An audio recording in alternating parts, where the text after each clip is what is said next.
Hello, everyone. Um, this is Dr. J coming to you all the way from St. Michael, Minnesota.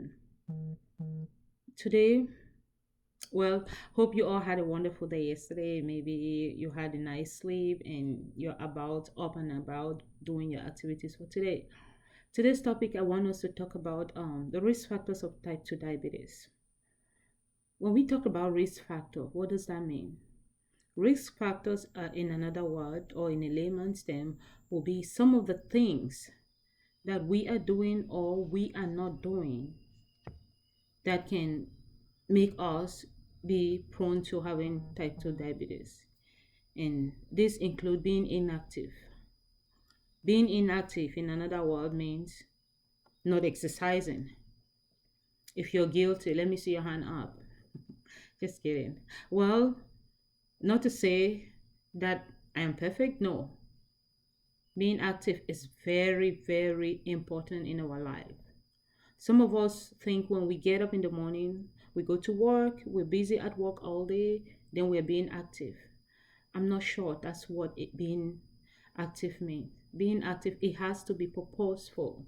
You have to be able to create time, at least 10 to 15 minutes of your time a day.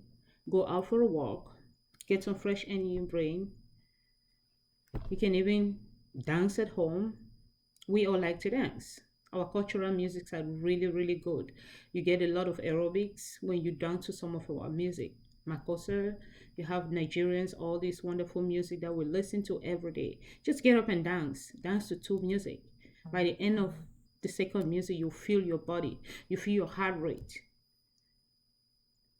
If you have a partner, you're married, or say you have a friend, you don't have to be in the same place at the same time to be able to exercise together. No. You could be living in Tico. I'm living in Limber. Wait, we can be walking partners. What does that mean? Just maybe a text if you don't have enough credit, or just a quick call and say, hey, bring the bell. Do you want to go out for a walk? Or I'm going out for a walk. You want to join me if you're not busy? Sure. That will encourage me. It's a motivation for me to leave that couch that I'm sitting down and watching a TV show to get up and go out there and walk for 10 minutes. Obesity, it's bad. I mean, sometimes I know culturally, our African culture, when a woman gets married, one of the things that family members want to see is that, oh, you need to look round, plumpy, juicy, to be able to tie a wrapper. No, it's about time we put away that culture. It's a dead killer. It's a silent killer because that comes with what? A lot of challenges in your life. You cannot walk fast. You start breathing, labored breathing, and some of the things that you used to enjoy to do when you were not obese, you start having complex in your own body, start feeling uncomfortable in your own body. No, you cannot do that to yourself.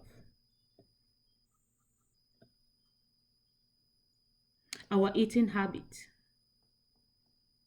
because most of us we come from very poor families, it's hard for us to program our meals to make sure that we have 3 square meals a day, which means your breakfast, which is very important. I consider breakfast as my most important meal. Yeah, sometimes I do skip it, but hey, if I have it my way, I'll take breakfast every blessed day. Your lunch, you don't want to skip lunch if you have the means. It's really bad. It's really sad that there are some people who do not have this means. But if you have the means, please eat regularly. Your breakfast, snack in between. Eat your lunch, snack in between. Your snack could be fruit. It could be something as simple as peanut, roasted granite. Then make sure you eat supper. And all these meals should be timed within a specific time. If possible, after 7 p.m., stop eating carbohydrates. That's what is killing us, our African families. Because sometimes at 10 p.m., we're eating fufu and eru. At 11 p.m., we're eating corn, boiled corn. Those things are good, but if you want to eat them, try to eat them At least stop eating them at least 3 hours to your bedtime. That should help you. Another thing, plenty of water. I always try to encourage everybody that comes my way to drink water. It helps with your digestive system. Then you're able to go number two. When I say number two, for those who do not understand, sorry, you're able to go to the toilets and poop. Yeah, it sounds gross, but hey, it's part of our life. We have to do it.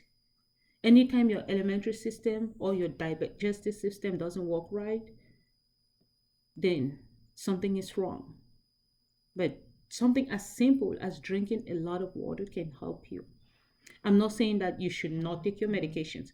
I'm not saying that you should not drink maybe juice for those who like juice, but water is extremely important.